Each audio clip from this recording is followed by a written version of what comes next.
chamber pressure is nominal.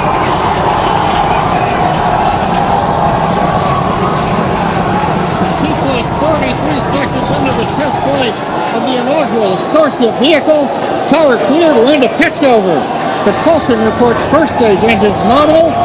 What a sight from the ground cameras at Starbase. We're flying at twice the thrust of the Saturn V heading to space.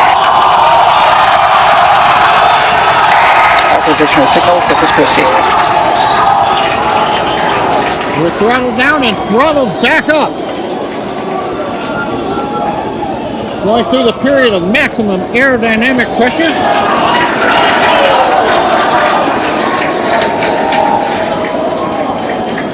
As the velocity increases, the density of the atmosphere is decreasing. Max Q. Lessening stress on the vehicle. The call out, max Q now.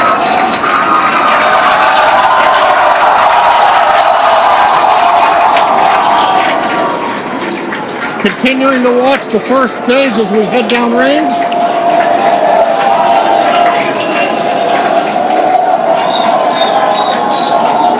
100 seconds into flight.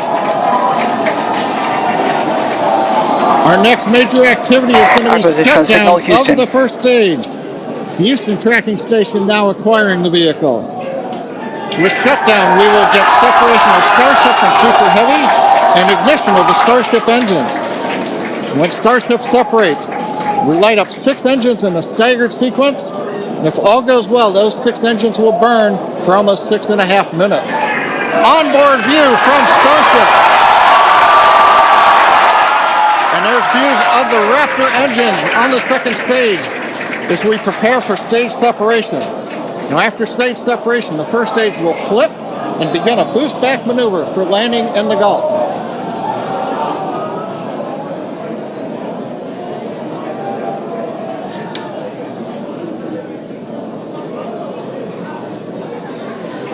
Continuing to fly, 2 minutes 40 seconds. Let's get ready for main engine cutoff. Booster engine cutoff. Beginning the flip for stage separation.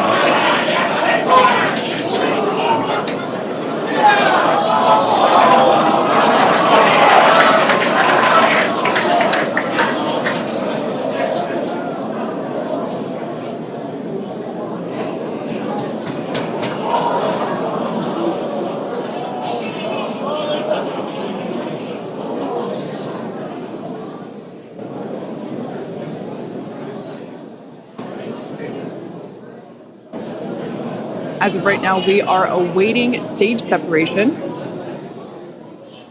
where Starship should separate from the Super Heavy booster. Yeah, Kate, right now it looks like we saw the start of the flip, but obviously we're seeing from the ground cameras the entire Starship stack continuing to rotate. We should have had separation by now. Obviously, this is does not appear to be a nominal situation. Yeah, it does appear to be spinning, but I do want to remind everyone that everything after clearing the tower was icing on the cake. And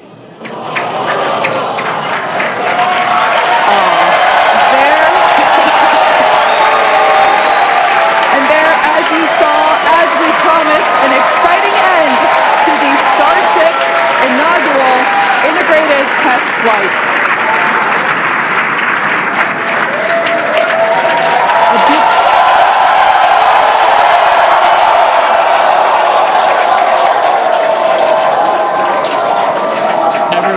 Absolutely pumped to clear the pad and make it this far into the test flight, the first integrated flight of the booster and the Starship vehicle.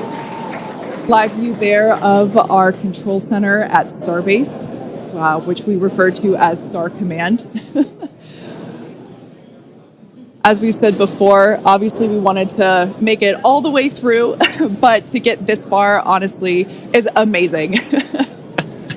Well, if you're just joining us, Starship just experienced what we call a rapid unscheduled disassembly, or a RUD, during ascent.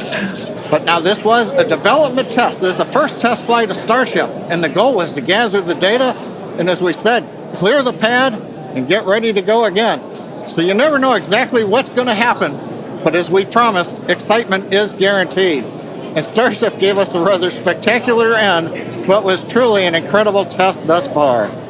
As we mentioned at the start of today's program, any and all the data that we collected during the test is going to help us with further development of Starship, and it's going to improve the vehicle's reliability as SpaceX seeks to make life multiplanetary. It's really worth noting that the flight path was designed to be over water and all the air and sea space. Along with that flight path and those surrounding areas were cleared in advance of the test. And of course, we're going to be coordinating with local authorities for the recovery operations. But honestly, what an exciting morning. Oh my gosh. We had a successful liftoff from Starbase, Texas at 8:28 a.m. Central Time. We cleared the tower, which honestly was our only hope. We cleared the tower, and all the data that we collected all the way through all those Raptor, those 33, although I think we saw that 3 Raptor engines were out. But we got all that data, and we got so far as to hoping to see the Starship, the second stage, separate from the first stage, the Super Heavy booster. And unfortunately, we didn't make that happen, but that's okay. It was the first integrated launch, and honestly, today was amazing. Absolutely incredible day. We made it through a number of those initial test objectives with getting booster ascent, getting all the way through the countdown, working some issues at the end. Like, totally really fantastic day. Got through the gate at T-minus 40 seconds on the second try. Everything released, the hold downs, the quick disconnect arms, everything moves out of the way. And then we got the vehicle off of the pad, through max Q, all the way up to stage separation, even starting into the prep for stage sep. And then, as we say, a lot of excitement. Yep. Honestly, my face has had a smile on it since liftoff, and now my face hurts.